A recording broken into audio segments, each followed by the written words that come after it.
Hola a todos, yo soy Eterno, Hijo de Dios, y esto es Escuela del Conocimiento.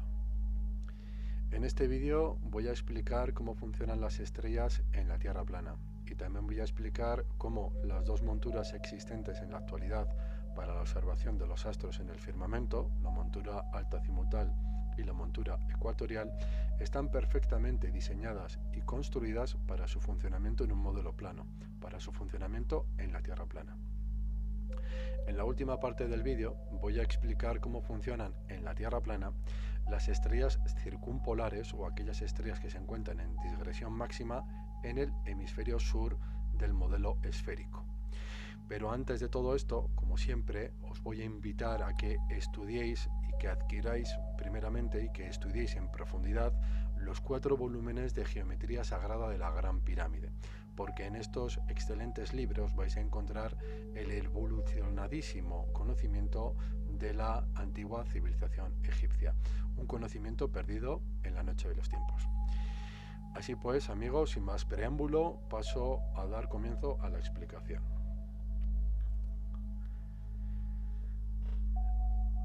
Las estrellas tienen un movimiento real y verdadero y otro aparente. Ese movimiento primero, el movimiento real y verdadero, si nos situáramos por encima de la gran cúpula cristalina, de la gran bóveda celeste, y adquiriéramos la perspectiva o la visión del creador de leyes por encima de la gran cúpula, estaríamos viendo cómo todas las estrellas giran en torno a Polaris, en el eje central del planisferio, en sentido horario o en sentido verdadero. Pero ¿qué sucede cuando un observador se halla por debajo de la gran cúpula y al nivel del mar? Pues que esa perspectiva es totalmente antagónica a la primera o contraria, debido a que se produce un juego de polaridad, un juego de espejos, un juego de simetría en el que esos movimientos pasan a ser totalmente contrarios. Mirad, coger la mano derecha y la vais a poner a la altura del pecho y vais a imaginaros que vuestro dedo pulgar es la estrella de Sirio y vais a hacer mover la mano, la vais a mover en sentido horario.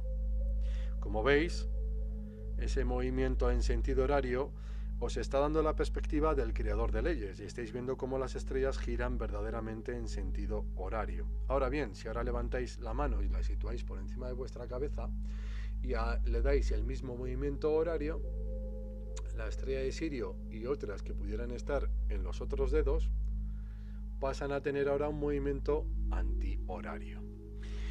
Antes de continuar con la explicación, voy a leeros este pequeño texto. Todas las luminarias, Sol, Luna, estrellas o estrellas errantes, las denominados como planetas del modelo esférico, salen siempre por el este y se ponen por el oeste. La rotación del firmamento sobre la cúpula es de este a oeste, y una prueba irrefutable de esto es que la fórmula para el azimut de cualquier luminaria siempre es la misma. Una fórmula dada en el volumen 3 de Geometría Sagrada de la Gran Pirámide, Tratado de Cosmografía y Tierra Plana. Una fórmula que considera el seno de la declinación del astro y el coseno de la latitud del observador para determinar, como digo, el azimut. Lo que significa que a diferencia del Sol, la Luna y las estrellas errantes, las estrellas que se hallan ancladas en la cúpula celeste tienen siempre su salida o su orto y su puesta o su ocaso con el mismo azimut. Como veis aquí en la imagen, visto desde arriba, el giro es horario, es un movimiento real y es de este a oeste. Pero vista desde abajo es un movimiento antihorario, es un movimiento aparente. Ahora imaginémonos, voy a coger 3 puntos geográficos de referencia y me voy a situar en estos 3 puntos 2 veces, una para mirar al norte y otra para mirar al sur. Empiezo. Estoy a 30 grados al norte del Ecuador y a 30 grados al este, situado sobre la cúspide de la Gran Pirámide, y miro al norte. Como estoy mirando hacia el centro del planisferio, hacia el eje o el axis central donde rotan todas las estrellas ancladas en la cúpula, estoy viendo que ese movimiento, al estar por debajo de la gran cúpula, es un sentido antihorario. Si me voy al Ecuador y miro igualmente al norte, es un movimiento antihorario. Y si me voy 30 grados al sur, en el hemisferio sur o en el hemidisco sur, el giro es igualmente antihorario. Ahora voy a ir otra vez a la cúspide de la Gran Pirámide, pero voy a mirar hacia el sur. hacia el sur geográfico, hacia el sur verdadero. Y ahora voy a ver cómo ese sentido es totalmente contrario al primero. Es horario, puesto que ahora estoy viendo un movimiento real, ya que estoy debajo de la gran cúpula, no por encima. Si me voy al ecuador y miro al sur, igualmente es horario. Y si me voy 30 grados al sur, nuevamente vuelve a ser horario. Existen vídeos que se han hecho virales en YouTube, en la red de internet, donde diferentes astrónomos hacen observaciones del firmamento para obtener lo que se denominan como las Star Trails, o las huellas dactilares de las carreras que producen las estrellas en su movimiento rotatorio sobre el firmamento. Y concluyeron que, por ejemplo, en el hemisferio norte, mirando hacia la estrella polar, el sentido era antihorario, y que en el hemisferio sur, mirando hacia la Cruz del Sur, hacia Sigma Octantis, el giro era horario. Y puesto que ambos eran antagónicos o contrarios entre sí, esto refuta que la Tierra sea plana, puesto que así lo consideraron, pero no fueron honestos, puesto que si estando en la situación geográfica que estaban hubieran mirado con rumbo totalmente contrario en el que se hallaban, hubieran visto que ahora nuevamente ese giro se contradecía con respecto a lo que estaban argumentando. Por lo tanto, esto sucede de igual manera en la Tierra plana como en el modelo esférico. Si igual lo vais a ver más fácilmente aquí. Aquí tengo la proyección azimutal equidistante de Giza, la denominada proyección de Giza, obtenida por triangulación y geometría sagrada sobre las tres grandes pirámides de Giza en Egipto. Y tengo marcados estos tres puntos geográficos: Gran Pirámide, 30 grados norte, Ecuador, y 30 grados al sur. Si ahora las estrellas giran siempre en un sentido real, que es un sentido horario, y yo estoy al norte del Ecuador, al estar por debajo estoy viendo un sentido antihorario. Y si estoy en el Ecuador y en el sur, igualmente ese sentido es antihorario. Pero cuando miro hacia el sur geográfico o el sur solar, ese movimiento ahora pasa a ser un movimiento real, puesto que estoy mirando hacia los límites del planisferio. Bueno, ahora voy a pasar a explicar la primera de las monturas existentes para la observación de los astros en el firmamento, que es la montura alt-azimutal. Alt por altura y azimutal por azimut. Pero antes de comenzar con la explicación, voy a mostraros un pequeño vídeo al respecto. La montura alt-azimutal tiene dos ejes de movimiento perpendiculares. El primero, o horizontal, mide en grados de 0 a 360 el azimut, partiendo desde el norte hacia dirección este, completando de esa manera los 360 grados de una circunferencia, aunque en ocasiones también se puede determinar el azimut partiendo desde el sur geográfico. El segundo movimiento perpendicular al primero es el de la altura, el de la elevación de un astro, y parte de 0 a 90 grados, siendo los 90 grados el paso cenital de un astro sobre la latitud de observación. 0, 90 grados de altura es lo máximo que puede tener cualquier luminaria. La montura... Bueno, amigos, pues tal y como he explicado en ese corto vídeo, los dos ejes perpendiculares entre sí que dispone la montura alt-azimutal permiten determinar el azimut y observar el azimut, así como la altura de cualquier astro. Como veis, la montura azimutal tiene una perfecta relación y es perfectamente coherente con la gran cantidad de imágenes y de geometrías que os he ido mostrando a lo largo de todos los vídeos anteriores para explicaros el funcionamiento, por ejemplo, de la geometría solar o estelar. Otra prueba más es esta que figura en pantalla. Aquí podéis ver una sección horizontal donde el observador se sitúa en este caso a 30 grados al sur del Ecuador, en este punto geográfico.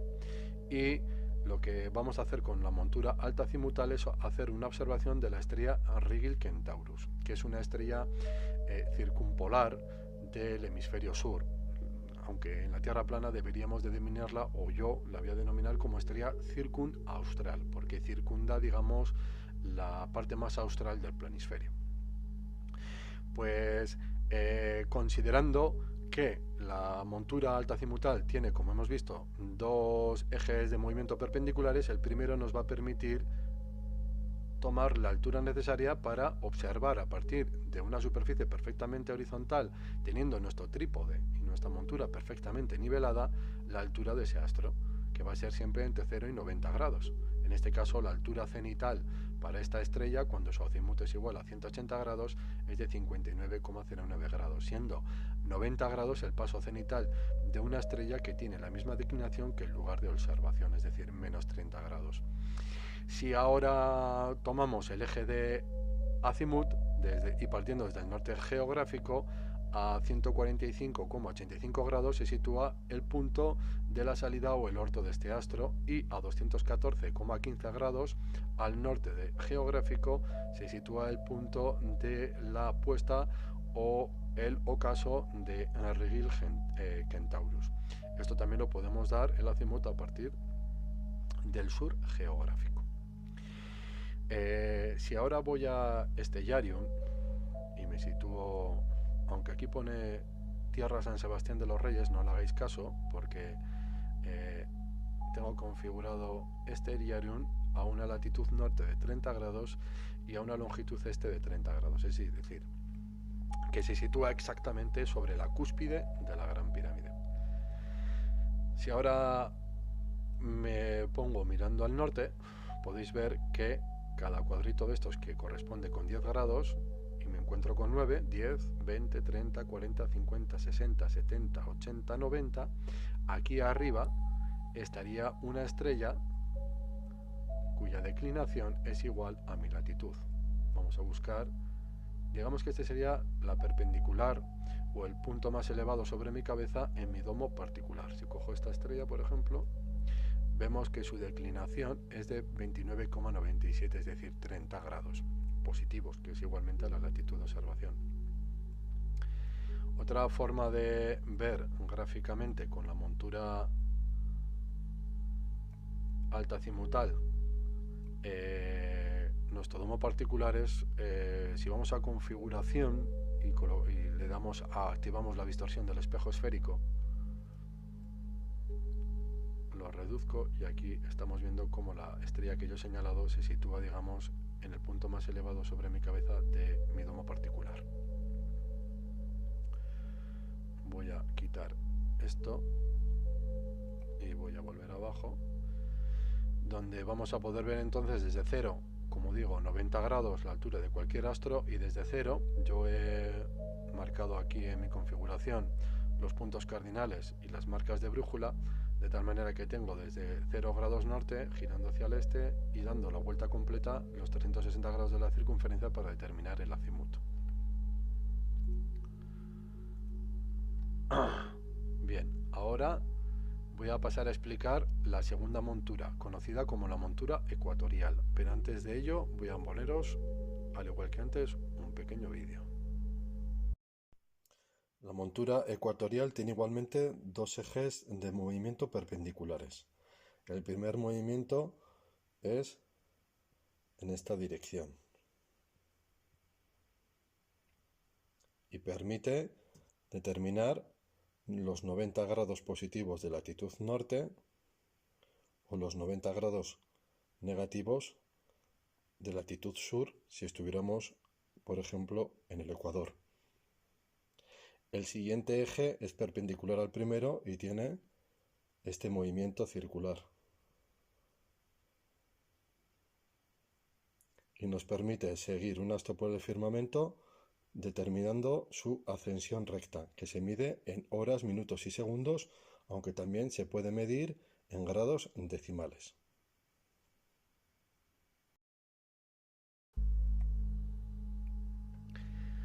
Bueno, pues como podéis ver en pantalla, aquí he dibujado sobre una superficie perfectamente horizontal una montura ecuatorial y la he nivelado.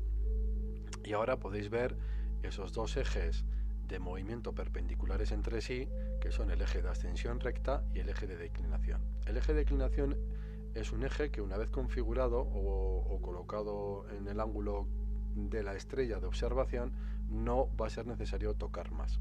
A diferencia de, como decía, la montura alta azimutal es una montura que va a requerir de un seguimiento continuo de los dos ejes. A medida que se mueven las estrellas sobre la gran cúpula, nosotros vamos a tener que dar un movimiento de azimut y de altura, lo que complica que esta montura nos sirva para la fotografía de celeste, de la fotografía de astros. En este caso, como el eje de declinación en la montura ecuatorial queda fijo, el eje de ascensión recta, mediante equipos complejos o modernos electrónicos para seguimiento, hacen que este eje sea motorizado para que vaya moviéndose siguiendo al astro a la misma velocidad que rotan las estrellas en el firmamento. Estas dos coordenadas, la eje de ascensión recta y el eje de declinación, son las conocidas como coordenadas uranográficas. Pues bien, para poder realizar fotografía astronómica o fotografía de astros con esta montura, primero hemos de ponerla en estación. ¿Y qué significa esto? Bueno, pues que si partimos de que nos situamos, como siempre, en la cúspide de la Gran Pirámide, 30 grados norte, 30 grados al este, la montura tiene que tener una inclinación, como veis aquí en este ángulo, igual a la latitud de observación, que son 30 grados. Ahora voy a leer este pequeño texto porque es interesante para lo que estoy explicando. A medida que la bóveda celeste gira, las estrellas lo hacen constantemente también en el cielo. El eje de ascensión recta de la montura ecuatorial está diseñado para rotar a esta misma velocidad. Cuando el eje de ascensión recta está alineado exactamente con Polaris o con el centro del planisferio celeste, el eje de declinación no requiere de ningún movimiento para permanecer alineado sobre la estrella guía, a excepción de la refracción. A medida que la montura no quede perfectamente alineada por holguras o fallos mecánicos, será necesario realizar correcciones en el guiado. El eje de ascensión recta se alinea con Polaris porque todo el firmamento gira en torno a esta, no porque deba alinearse o quedar paralelo con el eje de la Tierra esférica. De esta manera se asegura el seguimiento adecuado de la rotación del firmamento. El eje de ascensión recta se llama así debido al efecto de salida u orto de un astro, su elevación o ascensión hasta su culminación o cenit y descenso hasta su ocultación opuesta. Pues así es, amigos. La montura ecuatorial tiene que ponerse en estación, pero en el modelo esférico nos explican que ese ángulo se ajusta para que el eje de ascensión recta quede paralelo al eje de rotación de la Tierra. ¿Y por qué? Porque el eje de rotación de la supuesta Tierra esférica está alineado, como no, con la estrella polar. ¿Y por qué con la estrella polar? Porque la estrella polar es el único punto de referencia común para todas las estrellas del firmamento, puesto que todas rotan alrededor de esta. Y es por esto que es necesario configurar la montura o ponerla en sincronía con esta estrella, para que a partir de, como vamos a ver, la puesta en estación en este Iarun de nuestra montura, podamos seguir a cualquier astro mediante, como digo, sistemas de electrónicos de guía como el sistema GoTo o otros simuladores como el que vamos a ver ahora en este Iarun. Y no, para nada, es porque tenga que estar, insisto, paralela al eje de la Tierra, sino que lo que estamos haciendo es inclinar la montura con los mismos ángulos, con el mismo ángulo de latitud. Antes de ir a este Iarun, voy a explicar por qué este ángulo es igual al ángulo de latitud. Mirad, en este dibujo he señalado cómo determinar la altura cenital de una estrella en el hemidisco norte cuando nuestro rumbo es sur. Y para ello utilizamos una fórmula muy sencilla que dice que la altura es igual a 90 grados menos la latitud del observador más la declinación del astro. Lo que hace que para un observador en la meseta de Giza, la estrella de Betelgeuse, que se sitúa a 7,4112 grados al norte del Ecuador, puesto que su declinación es de 7,4112 grados, hace que su altura cenital, cuando el azimut de la estrella es 180 grados, sea igual a 67,4112 grados. Y su ángulo de paralaje, que es este que estáis viendo aquí, es igual a la latitud de observación menos la declinación, puesto que si la latitud es esta, que es la distancia que separa el Ecuador de Giza, y le restamos la declinación del astro, lo que queda es estos grados de latitud, que son consecuentes con los grados de este ángulo, el ángulo de paralaje. Bueno, pues lo mismo podemos hacer de manera matemática para determinar la altura de la estrella polar con respecto a la situación de Giza. Lo que pasa es que tenemos que invertir el signo, ya que estamos ahora mirando hacia el centro del planisferio. Ahora la fórmula dice 90 grados más la latitud, que serían 120 grados, menos la declinación del astro, que son 90 grados, puesto que la declinación de Polaris es 90, lo que hace que la altura sea igual a 30 grados. ¿Y esto por qué se produce? Esto es de manera matemática, pero de manera que pudiéramos explicarlo sencillo, ¿no? Bueno, pues cualquier observador sobre el planisferio tiene un límite geométrico de observación, y ese límite geométrico es 90 grados. ¿Por qué? Porque si yo estoy en Giza y yo quiero observar una estrella que esté a 90 grados de latitud al sur de donde yo me encuentro, esa estrella, debido a que se encuentra a 90 grados, su altura en el horizonte siempre será igual a cero. No se levantará nunca jamás. Suponiendo que estamos sobre una superficie perfectamente horizontal y que no tenemos ningún elemento en el horizonte elevable en el horizonte que nos impida observar, esa estrella nunca subiría en altura. Tendremos que ir viendo cómo suben las estrellas en altura a medida que su declinación va reduciéndose de 90 grados con respecto a la observación. Veamos el ejemplo de la estrella de Sirio. De la estrella polar. Giza se sitúa a 30 grados al norte del ecuador, lo que hace que tenga 90 grados al norte de visión. Eso quiere decir que Polaris, que se halla a 60 grados al norte de Giza, puesto que Giza ya se sitúa a 30 del ecuador y 60, como veis aquí, más 30 es igual a 90, hace que la diferencia de 30 grados sean los que la estrella toma como altura. Quizás sea más fácil verlo aquí. La Gran Pirámide, a 30 grados al norte del ecuador, y a 90 grados estaría su límite de observación geométrico. Pero la estrella polar se sitúa 30 grados atrás, como veis aquí en ese cuadrito azul, de su límite geométrico, lo que hace que la estrella se levante 30 grados sobre el horizonte. Esto es así de manera geométrica y es así de manera matemática. Y va a suceder siempre tanto en el hemisferio norte como en el hemisferio sur, es decir, tanto en el hemidisco norte como en el hemidisco sur. Lo que pasa que la montura la vamos a tener que ajustar en el hemidisco sur para la estrella polar australis, Polaris australis o Sigma Octantis. Es decir, si yo me sitúo a 30 grados al sur del ecuador, tendré que poner la montura a 30 grados con respecto a la estrella Sigma Octantis. Bien, ahora voy a pasar a Stellarium y vamos a hacer una puesta en estación. Stellarium es magnífico para este tipo de cosas porque realmente es un simulador de planetario que nos va a permitir realizar todo esto. Entonces voy a cambiar ahora la montura, voy a quitar la montura azimutal y voy a señalar aquí abajo, como veis, la montura ecuatorial. Y ahora me voy a situar mirando hacia el norte, estando, como he dicho, a 30 grados al norte y 30 grados al este sobre la cúspide de la Gran Pirámide. Como veis, aquí la estrella polar que está aquí mismo se sitúa a 30 grados de altura, que es donde veis mi ratón aquí, 30 grados de altura.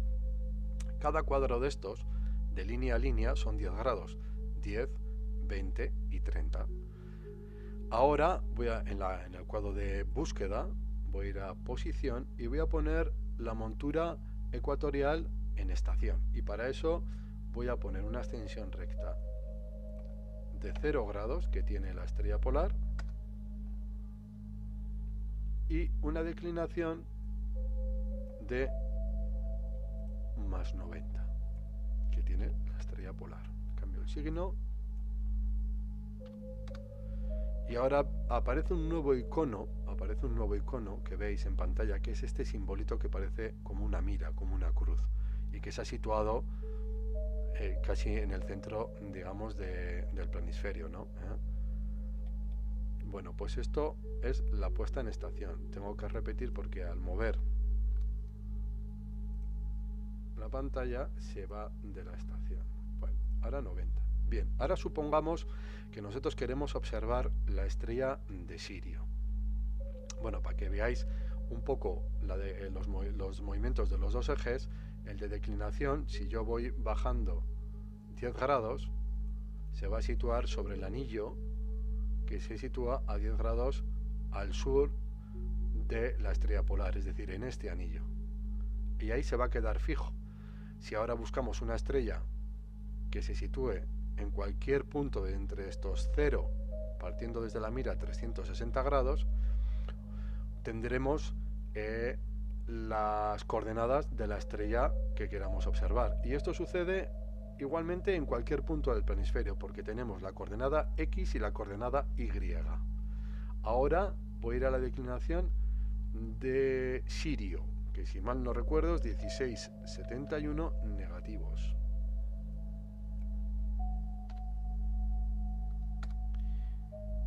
Y su ascensión recta.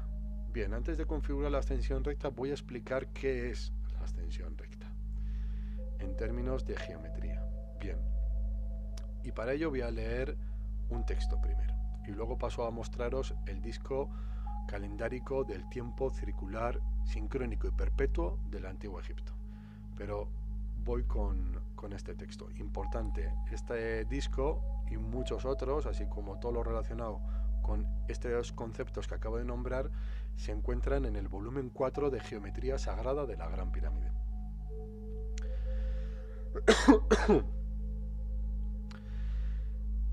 La ascensión recta es una coordenada astronómica utilizada para localizar estrellas en la bóveda celeste, equivalente a la longitud terrestre. Esto es importante porque lo vamos a ver ahora que ambos se asemejan en mucho, la ascensión recta con la longitud terrestre, por la forma en la que van a funcionar sobre el planisferio. Por lo que se denomina como a la longitud terrestre como coordenada geográfica. Continúo. La ascensión recta se mide a partir del punto Piscis en horas. Una hora es igual a 15 grados. Minutos y segundos en sentido horario, es decir, la ascensión recta se mide a partir del punto Piscis en horas, minutos y segundos, siendo una hora igual 15 grados, y a lo largo del ecuador. A la circunferencia completa de 360 grados le corresponden, por ende, 24 horas. Este punto, conocido como punto Aries o punto vernal en el modelo esférico, en el heliocentrismo, está en la posición del Sol en el equinoccio de primavera o equinoccio vernal, que se da, según el disco calendárico del Antiguo Egipto, el día 22 de marzo. Es decir, que si nosotros nos situamos el día 22 de marzo o día número 81 del año sobre la Gran Pirámide de Giza y miramos al sur solar, al sur geográfico, al sur verdadero, cuando el Sol está en su cenit no vamos a poder ver qué constelación está detrás, pero si pudiéramos oscurecer el Sol, detrás nos encontraríamos siempre a la constelación de Piscis. Se dice que este es el punto Aries porque cuando se descubrió este evento fue hace alrededor de unos 2500 años, cuando debido a la precisión de los equinoccios, detrás del Sol se hallaba la constelación de Aries, a lo que han denominado también como punto vernal. Pero nada más lejos de la verdad, y aquí voy a hacer un pequeño inciso para decir cómo la precisión de los equinoccios no existe, y voy a irme a este dibujo. Este dibujo es la proyección estereográfica de una esfera sobre un plano, y el modelo esférico no es más que la extrapolación del plano sobre la esfera. Esto hace que ambos modelos se refieran entre sí con exquisito gusto, es decir, que todos los eventos que se dan tanto en uno como en otro son perfectamente explicables en ambos modelos con sutiles diferencias y, como digo, con perfecta matemática y geometría. Pero hay ciertos eventos que no existen o no se dan, como aquellos que se refieren a la esfera en su movimiento de nutación y rotación. Porque puesto que la propia esfera no existe, aunque se refiere sobre el plano, en muchos conceptos hay otros que dejan radicalmente de existir, como el de movimiento de nutación y de rotación, lo que hace que la precisión de los equinoccios no exista. Y esto es algo que se puede perfectamente refutar con el estudio del zodíaco de Dendera y con la orientación del propio templo, así como con la observación mediante una estrella, mediante una montura ecuatorial de la estrella de Sirio. Pero esto es un tema que se abarcará en el futuro. Muy interesante y muy bonito.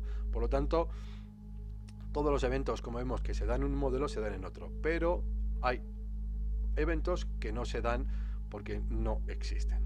Y estos son los que he dicho. La ascensión recta se mide en horas, de 0 a 24 horas, subdividiéndose cada hora en 60 minutos y estos a su vez en 60 segundos. Por ejemplo, la ascensión recta de la estrella Sirio, la más brillante del firmamento, es de 6 horas, 43 minutos, 30,98 segundos o 100,8791 grados decimales. Bien, cuando decía que la ascensión recta es una equivalente a la longitud terrestre como coordenada geográfica, es porque si por ejemplo nos situamos aquí sobre la Gran Pirámide, la meridiana astronómica del lugar, que es esta línea que estoy marcando aquí, lo que está haciendo es seccionar el planisferio en dos partes iguales de 180 grados. Y considerando que este fuera, digamos, el meridiano cero, tendríamos 180 grados de longitud este y 30 grados de longitud oeste, por los que podríamos situar cualquier punto geográfico sobre el planisferio.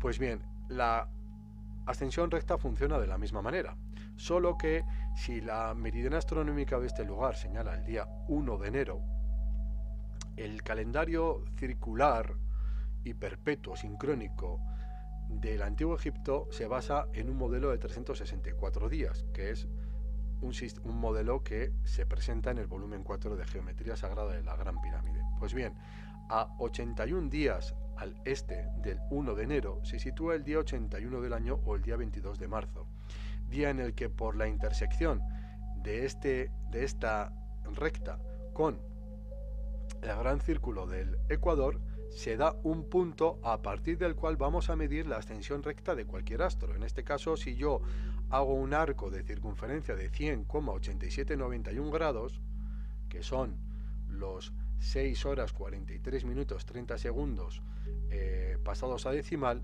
nos encontramos con que tenemos aquí a la estrella de Sirio. ¿Qué día? Pues el día 1 de julio. Y esto es muy interesante para que lo podáis ver todos vosotros en vuestro simulador de planetario o Stellarium, para que podáis ver que el día 1 de julio, cada día 1 de julio, desde que el Creador dio comienzo a la expiación y al tiempo, hasta ayer, hoy y hasta el fin de los tiempos, cada día 1 de julio, la estrella de Sirio y Ra se van a sincronizar en el cenit, en su cenit, dando así partida o comienzo a un nuevo año estelar, a un nuevo año solar. Y esto, como digo, se va a repetir cíclicamente y perpetuamente, porque el tiempo no es corrompible por el humano. El ser humano no se creó a sí mismo y por lo tanto difícilmente pudo crear el firmamento, los cielos, la tierra y la creación en sí misma. Esto es obra del mismísimo Creador y las leyes del Creador son inviolables. De Dios no se hace burla, es una garantía. Y por lo tanto, este día 1 es un día en el que se sincronizan ambos astros para que tengamos esa garantía de que el tiempo es cíclico, circular y perpetuo. Y esto es algo muy interesante. Por lo tanto, este punto, que lo vamos a denominar en la Tierra plana, a mi parecer, como punto Piscis y no punto Aries ni punto Vernal, es un punto a partir del cual podemos lanzar ángulos para determinar ahora sí la posición de cualquier estrella sobre el planisferio.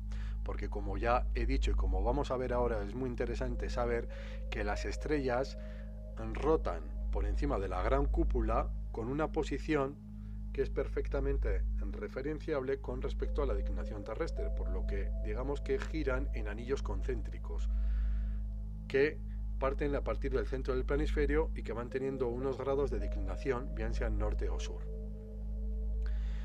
Continúo leyendo.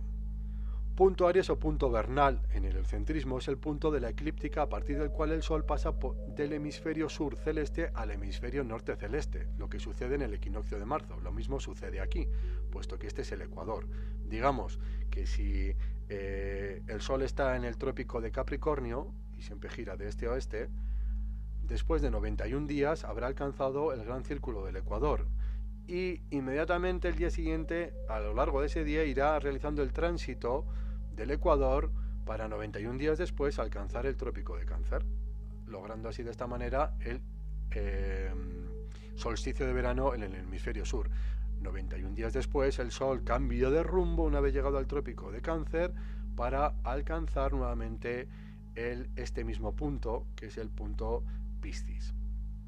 Recordemos que es muy importante decir que tanto el Sol como la Luna giran siempre a la misma altura verdadera. El Sol no hace variaciones en su altura verdadera, sí lo hace en su altura aparente, pero eso depende de el lugar de observación y de la declinación del Sol.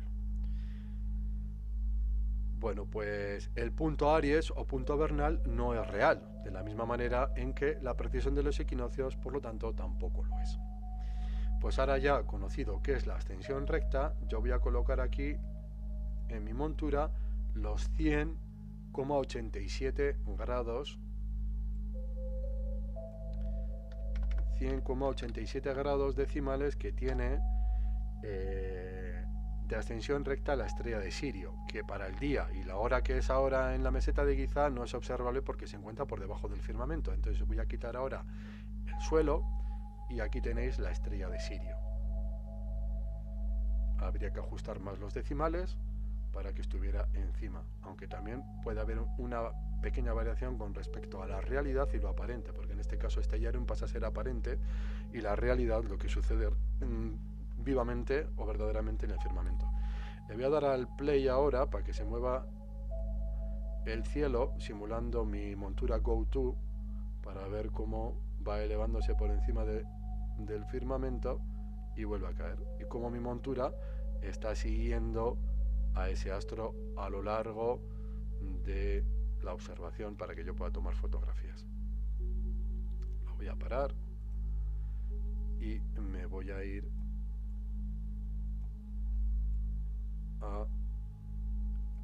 a poner, perdón que no lo tenía, voy a poner aquí el suelo y me voy a situar mirando hacia el norte. Como he movido la pantalla, nuevamente tendría que hacer una puesta en estación para coger como punto de referencia a la estrella polar y luego marcar la ascensión recta y la declinación de cualquier astro. Bien amigos, pues ahora lo que voy a mostraros es una explicación sobre cómo funciona las estrellas denominadas como circumpolares, pero en el hemisferio sur de la esfera celeste, de la esfera terrestre, perdón. Y para ello, como he hecho antes, voy a mostraros un pequeño vídeo.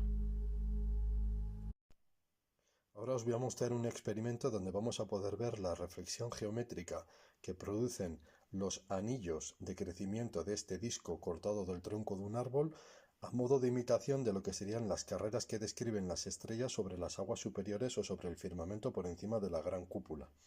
Lo voy a realizar con esta semiesfera de cristal, pero os invito a que os fabriquéis una semiesfera de material acrílico o metraquilato rellena de agua destilada para que veáis que el efecto es exactamente el mismo, imitando lo que el gran contenedor o la gran cúpula contiene en la atmósfera: agua, gases, hidrógeno, etc. Este es un modelo de geometría hiperbórica, conocida por Poincaré y otros que trabajaron en el espacio hiperbórico. Digamos que lo que vamos a ver es una especie de teselación hiperbórica, donde a medida que nos acercamos a los extremos de esta semiesfera, los anillos se van a ir haciendo más pequeños y reproduciendo en consecuencia en esos bordes, en lo que yo denomino el eje de esa semiesfera.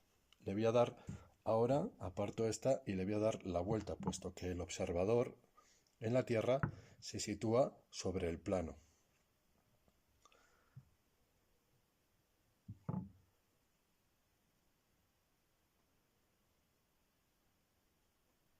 Ahí hemos llegado al borde, a mano derecha, el borde, y ahora se va a hacer más pequeño.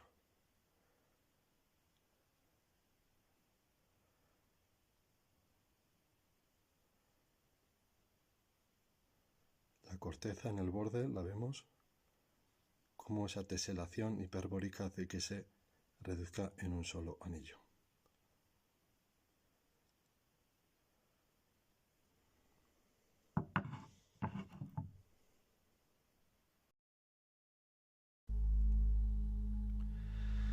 Bueno amigos, pues después de ver este modelo de reflexión geométrica basado en un modelo de geometría hiperbólica de la que hablaron ya Poincaré y otros, es un experimento ciertamente interesante. ¿Y qué sucede con esta reflexión geométrica? Como he explicado en el vídeo, más que, bueno, cuando he dicho hidrógeno quería decir nitrógeno, pues puesto que es el nitrógeno la cantidad, lo que más abunda en la atmósfera y no el hidrógeno. La gran cúpula, el gran contenedor de la Tierra contiene gases, contiene agua y en conclusión lo que realiza es una especie de refracción y perspectiva que hace que las estrellas que giran de manera real sobre la gran cúpula se reflejen creando ese modelo de teselación hiperbólica. Mirad, si nos situamos por encima de la gran cúpula, como he dicho en el vídeo, podéis hacer también vuestro experimento con un modelo hecho en metraquilato relleno de agua destilada para que veáis que el efecto del agua es el mismo que produce esta lupa de cristal.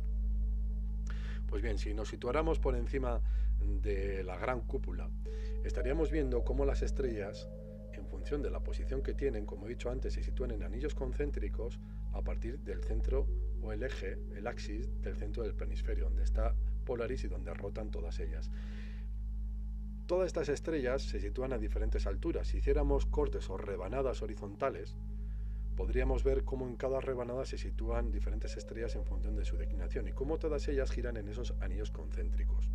Pues bien, debido a ese movimiento real sobre la gran cúpula, la perspectiva para el observador que está a nivel del mar, aquí debajo sobre la superficie plana, hace que exista una reflexión geométrica sobre este modelo hiperbólico, este espacio hiperbólico, que haga que se produzca una teselación, de tal manera que esas estrellas que se sitúan aquí ahora pasen a aparecer un movimiento aparente en este sentido, digamos, como vertical, aunque no es del todo así, sobre el horizonte, sobre nuestro horizonte observable. Esto quizás lo vamos a ver mejor aquí. Este digamos que sería la gran superficie plana del planisferio, la superficie de la Tierra plana, ¿no?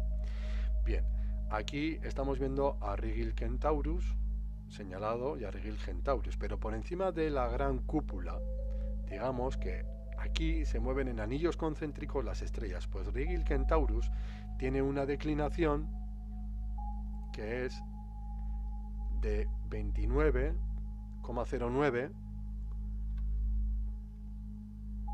al sur, al norte del sur geográfico, o 60,9084 grados de declinación al sur del ecuador. Y como veis, esta estrella es consecuente, la declinación de esta estrella es consecuente con el punto de latitud terrestre, lo que hace que esta estrella que gira aparentemente, o realmente, perdón, de manera aquí circular sobre la gran cúpula, en su observación a nivel del mar o sobre la Tierra, sobre la cúpula, que es un gran contenedor que contiene gases, agua, produce una distorsión de la perspectiva o de la observación que hace que se produzca esa teselación, lo que hace que a menudo, como decía en el vídeo, a menudo que uno se acerca a los límites del borde de la gran cúpula, esa perspectiva se hace cada vez más pequeña y que nos indica que esas estrellas que se sitúan con una declinación de casi entre 80 y 90 grados pasen a ser estrellas circumpolares o que estén en disgresión máxima, llegando incluso al límite donde se sitúe el eje de este semidomo. Yo al eje le llamo, digamos, en la intersección del plano con el límite de la caída de la bóveda. En esos límites podemos ver cómo la estrella Sigma Octantis o Polaris Australis gira sobre sí misma porque la teselación es máxima. Y esto sucede así en cualquier punto del planisferio, porque la estrella Sigma Octantis, cuya declinación es igual a 90 grados sur, se sitúa en este anillo. Digamos que Sigma Octantis, su carrera la describe sobre este anillo azul, lo que hace que la teselación sobre los límites de la semiesfera o el domo produzca un giro que es aparentemente circumpolar o circunaxial, o que gira sobre sí misma, pero no es real, es aparente y se debe a el gran contenedor de la cúpula cristalina. A medida que, por ejemplo, uno se va alejando, si nos situamos en un punto sobre la Tierra que estaría aquí y miramos al norte, los 90 grados que decía del límite de observación geográfico hacen que no te encuentres en el límite del domo. Por lo tanto, las estrellas que estén en la perpendicular de este punto o con la misma declinación que esta latitud no van a aparecer como circunaxiales, sino que van a tener una salida, una elevación y una puesta. Es a medida que nos vamos acercando hacia los bordes que se va produciendo el efecto de circumpolar o incluso de rotación sobre sí misma, como la tiene la estrella polar y Sigma Octantis. Esta es la razón por la que en diferentes puntos del planisferio, por ejemplo, en una latitud de 45 grados sur, todos los observadores estén viendo rotar sobre sí misma a ciertas estrellas o estén viendo el efecto, por ejemplo, de cómo la Cruz del Sur tiene ese giro circumpolar o cómo la Sigma Octantis tiene ese movimiento sobre sí mismo, porque todos ellos se encuentran muy cerca de los límites. A medida que te encuentres más cerca del límite, verás en cualquier punto de la Tierra siempre cómo la carrera de Sigma Octantis se está proyectando o teselando sobre esos límites. Esa es la razón de por qué en diferentes puntos de la geografía del sur de la Tierra pueden estar viendo a Sigma Octantis girar sobre sí misma. No tiene nada que ver con que la Tierra sea esférica y que Sigma Octantis se proyecte sobre el eje de la esfera celeste o sobre la esfera celeste en el sur verdadero. Sobre esto hablaremos más a futuro, pero es muy interesante que hagáis vosotros mismos este experimento y que tratéis de ver lo que estoy explicando para que de esta manera podáis ver con claridad el funcionamiento de las estrellas circumpolares o de aquellas estrellas que se encuentren en disgresión máxima en el hemisferio sur. Considerar que no es lo mismo estar muy cerca de los límites que más alejados, porque a medida que consideremos nuestros 90 grados de observación geográfica, si esos 90 grados, como digo, se sitúan nuestro límite en la perpendicular, por ejemplo, de este punto, la teselación no va a ser igual que la que tiene Sigma Octantis o Rigil Kentaurus, por lo que vamos a ver una salida, una elevación y una caída que se va a asemejar más a la forma que tiene el domo en esa posición, que podría ser esta y no esta.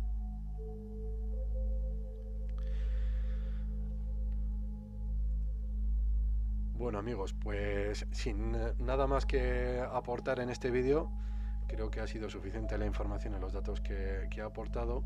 Como siempre, os voy a pedir que deis el like al vídeo si os ha gustado, que lo compartáis con vuestros contactos, con vuestros amigos y que, como siempre, adquiráis y estudiéis en profundidad los 4 volúmenes de Geometría Sagrada de la Gran Pirámide, porque vais a encontrar un conocimiento que os va a fascinar, que es extraordinario y que es necesario para estos tiempos tan convulsos que vivimos en la actualidad. Nada más, un fuerte abrazo y nos vemos próximamente.